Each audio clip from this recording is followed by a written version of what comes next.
Ya, halo semua, bagi di Kapianis kita masih bahas kasus Subang ini mengenai Pak Rohman ya, yang dicabut kuasanya oleh Pak Yosef gitu. Kok bisa kayak gitu ya? Ya mungkin sudah selesai ya teman-teman. Ya dianggapnya mungkin sudah selesai, nggak tahu juga apa dianggap sudah selesai. Harusnya sih belum ya. Ini kan Bumin, Arigi dan Abi kan juga kan belum kelar, harusnya diurusi juga dengan Pak Rohman. Kenapa dicabut kuasanya kan kayak gitu ya? Artinya dianggap Pak Rohman ya tidak apa ya, tidak mampu ya untuk membela Pak Yosef, pasti begitu. Pemikiran dari Pak Yosef harusnya seperti itu ya. Jadi ya sudah seharusnya Pak Yosef mengganti pengacara dengan pengacara yang lain. Siapakah itu gitu kah? Apakah pengacara yang dipakai oleh Pak Dedi gitu kan, yang gua bikin judul kemarin, apakah uh, pengacara itu mau menjadi pengacara Pak Yosef gitu kan, yang menggantikan Pak Roman? Ya bisa-bisa aja ya teman-teman, karena beliau sangat bersikuku juga seperti awal-awal Pak Rohman gitu kan membela Pak Yosef. Awalnya sih gue berpikir ya seperti Pak Roman yang selalu blunder juga dari dulu. Yang gue nantiin apa di akhir episode Pak Yosef ini setelah selesai gitu kan ya.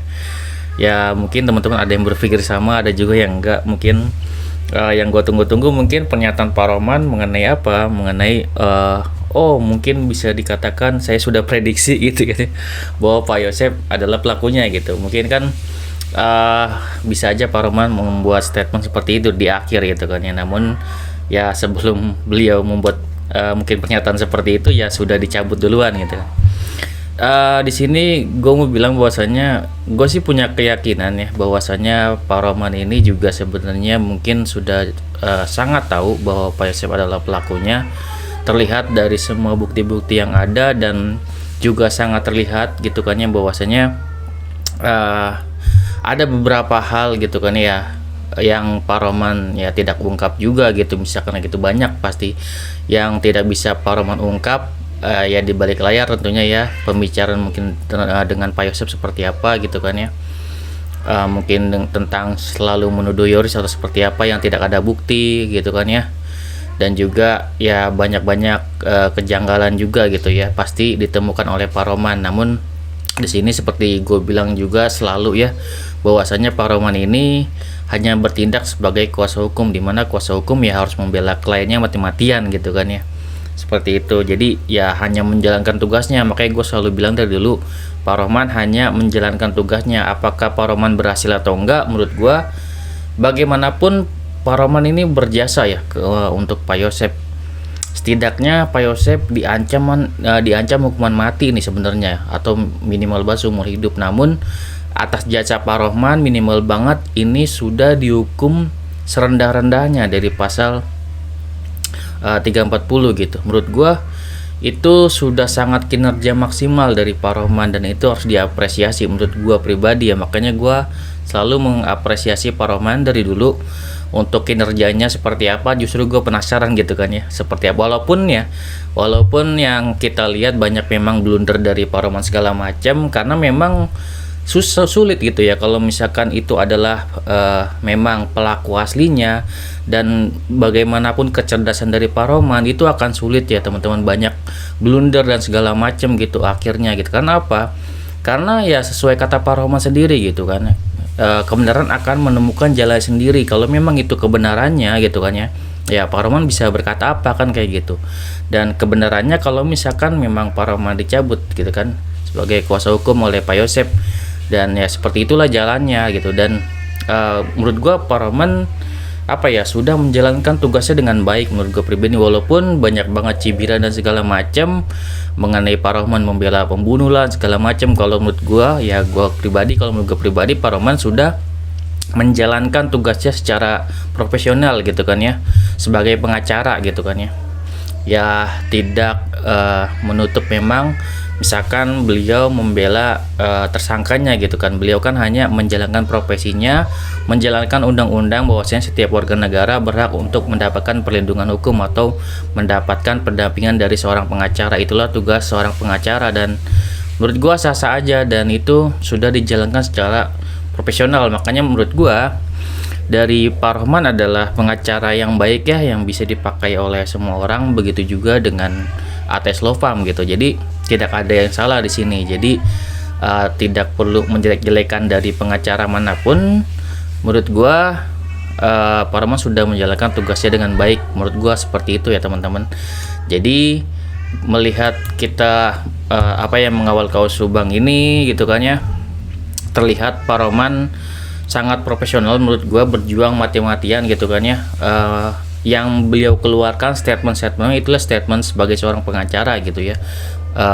Jadi kalau misalkan seorang pengacara atau pengawal Kaus Subang yang sudah terbiasa melihat kata-kata dari apa ya, silat lidah gitulah ibarat katanya ya, dari seorang pengacara kan memang seperti itu gayanya gitu ya. Nah itukah berbeda mungkin dengan Atas Lopam, gayanya juga seperti itu, berbeda gitu kan. Itulah ciri khas ya, ciri khas dari seorang pengacara ya tentunya. Pintar berbicara namun berbeda tentunya gayanya gitu kan ya, seperti itu. Dan menurut gue tidak bisa dipungkiri ya, untuk Pak Yosep harusnya sangat berterima kasih ya untuk jasa dari Pak Roman ini sangat besar dari awal, mendampingi dengan sabar sampai akhir gitu. Dan menurut gue ini belum akhir sebenarnya, karena harusnya Pak Roman masih mendampingi Bumin, Arigi dan Abi. Namun mungkin di sini karena dicabutnya Pak Roman ini karena ya tidak berhasil ya untuk membebaskan Pak Yosep. Tapi sangat wajar juga untuk Pak Yosep mencabut kuasa hukum dari Pak Roman, karena sangat besar kemungkinannya misalkan Pak Roman masih megang, dan karena Pak Yosep sudah masuk sel gitu ya, di penjara, otomatis Bumin, Arigi dan Abi juga tidak bisa diselamatkan. Mungkin di sini ada harapan mungkin dari Pak Yosep jika mengganti pengacara. Ada dua kemungkinan sih ya.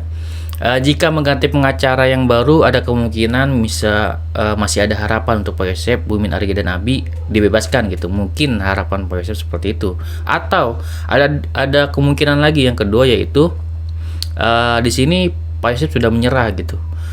Pak Yosep sudah menyerah bahwasanya ya dia sudah ditangkap, bukti-buktinya sudah ada, dan hanya pasrah gitu untuk Bumin, Arigi dan Abi. Namun ya kita nggak tahu juga gitu kan ya. Nanti mungkin dengan ada pengacara baru untuk Bumin, Arigi dan Abi, dan bisa gitu ya untuk membela mereka gitu. Ya semoga aja ya. Jadi sah-sah aja ya kalau menurut gua Pak Yosep untuk make Pak Roman atau enggak, karena di sini kan untuk Pak Yosep sendiri sudah selesai. Namun kalau misalkan Pak Yosep menganggap ini tidak berhasil, walaupun menurut gua ya, kalau menurut gua pribadi Pak Roman termasuk berhasil sih. Karena apa? Karena Pak Yosep yang seharusnya dihukum berat tapi hanya dihukum yang ringan, menurut gua yang paling ringan gitu dikasihnya oleh hakim, dan itu menurut gua sudah berhasil. Dan bisa dibilang Pak Roman sudah berhasil menyelamatkan Pak Yosep dari hukuman mati atau hukuman seumur hidup. Menurut gua seperti itu.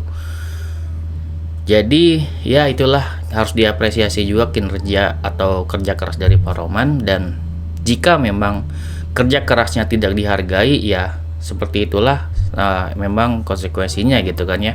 Jika memang sudah tidak dipakai lagi ya sudah gitu kan ya, toh beliau sudah memberikan apa ya, kinerjanya yang luar biasa, kinerjanya yang benar-benar mungkin ya begadang terus seperti itu ya, memikirkan kasus Pak Yosep yang menurut beliau atau menurut Pak Roman yang paling terberat yang beliau pernah pegang gitu ya.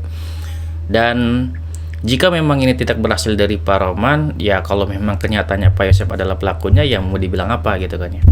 Seperti itu ya, semoga Pak Yosep dapat bisa ada pengacara baru yang lebih baik dari Pak Roman. Semoga jika memang sudah menyerah gitu atau kayak gimana ya, itu artinya menandakan bahwasanya Pak Yosep, Bumin, Arigi dan Abi yang mengakui bahwasanya mereka lah pelakunya, seperti itu ya. Oke, segitu ya dari gua, semoga bermanfaat. Assalamualaikum warahmatullahi wabarakatuh.